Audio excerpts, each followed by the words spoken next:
Welcome back to another lesson at Educator.com, Introduction to C++. Today we're going to be taking a quick look at input and output, most commonly known as I/O. Everything's an acronym today. All right, the simplest input and output that we'll be talking about uses character streams.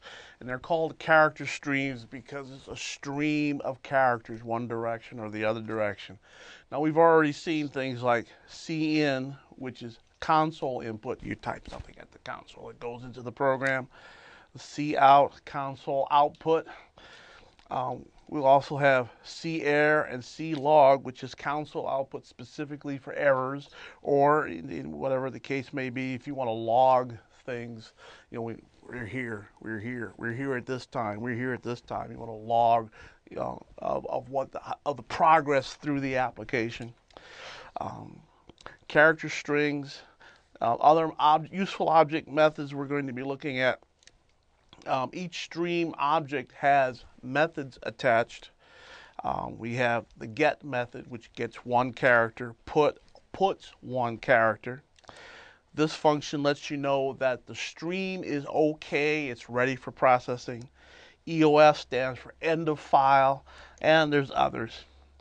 Another thing we'll be doing today, we're going to format our output with I/O manipulators.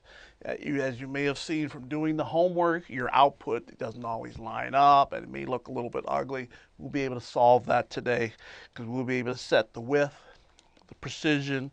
We can do scientific notation, fixed notation, left justification, right justification, all sorts of fun stuff. And then we're going to do those same character streams from and to files. It's very nice to be able to print things on the console and type things at the console, but very often, more often than not, you're going to want to put things into a file. And your interface will be the fstream include file. Oh, by the way, which I forgot to mention, you have your interface for manipulators is I/O manip, and you have to, and what this means is you have to have in your file include whatever this is inside the brackets. You've already seen I/O stream, of course, in order to get the CIN and cout stuff. To do your I/O manipulators, you have I/O manip. To grab files, you need your file stream. And some of the methods you'll be doing is open, read, write, and close. You have to open the file, and you have to close the file.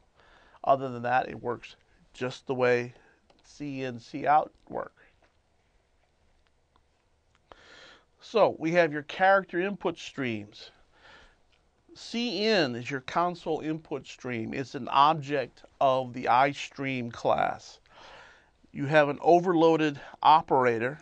It's called the extraction operator. It extracts the stream from the device or the file or whatever it happens to be. And since it's for console, that particular device is your keyboard. You will be typing things and we will be extracting those characters one at a time and passing them into your program. Now what this does very explicitly is very hard-coded, designed in, is it skips over white space. So you could try that. You can write a little program that just says CIN A and then cout A, and then run the program and hit spacebar. All that gets skipped over. Hit return, skip over that. Return, return, return, return. Tab, tab, tab. All sorts of white space will be ignored until you actually start typing your number. Then you hit return or space, whatever. Once it's grabbed actual number characters, that's considered a token. A token is actual real characters that are separated by some delimiters, delimiter usually being white space. That's called a token. Now, if those tokens happen to be digits, 1, 2, 3, 4, then you could take those characters and it will convert that stream of input characters into data of whatever the type is. If you're inputting an integer, your 1, 2, 3, 4, it'll get converted to the integer 1234 and loaded into that variable. If it's a float, you can do 1, 2, 3.4 if you want, and it will convert it. And then it will assign that value to the variable. Now we've seen this. You've done this all now in previous classes. Now you've got C into A or whatever, or into A and then into B, etc., etc. We've done that. You've seen it. This is what's happening. Now an additional method we can add, we've seen that, is getLine. Well, instead of just getting the next token, give me an entire line, because it's especially useful if you're inputting text like somebody's name, Fred space Jones, Billy space D space Williams, what have you. You don't want to stop at the next token. You want to keep going until you get to an end of line. And that's why your getLine method does. It will read the character string up to, but not including, the new line character. And it reads it into a character array. If you want that to be a string object, you can take that character array and move it into a string object. Now, when it gets the new line, what it will do is it takes that new line character and replaces it with a null terminator. And as we've discussed, the null terminator in a character string is the end of your character string. That's how the program knows how long your character array is.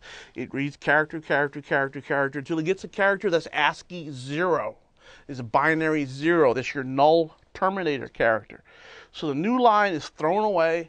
Your character array gets a null terminator. So now you have a character string, a character array. I like to call it a character array string to distinguish it from the C++ string object.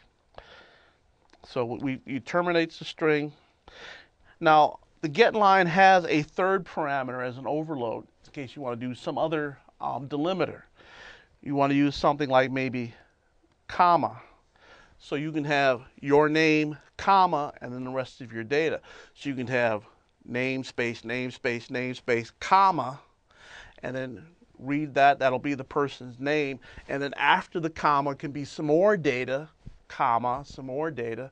That's something commonly known as a comma-separated values file, CSV. It's a very typical way of having a data input. Sometimes a comma is not a good idea because sometimes you have like a name, like a company name, IBM, comma, Incorporated. So, well, we can't use a comma as a delimiter. So, you know, it depends on what your application is, what delimiter character you need to use.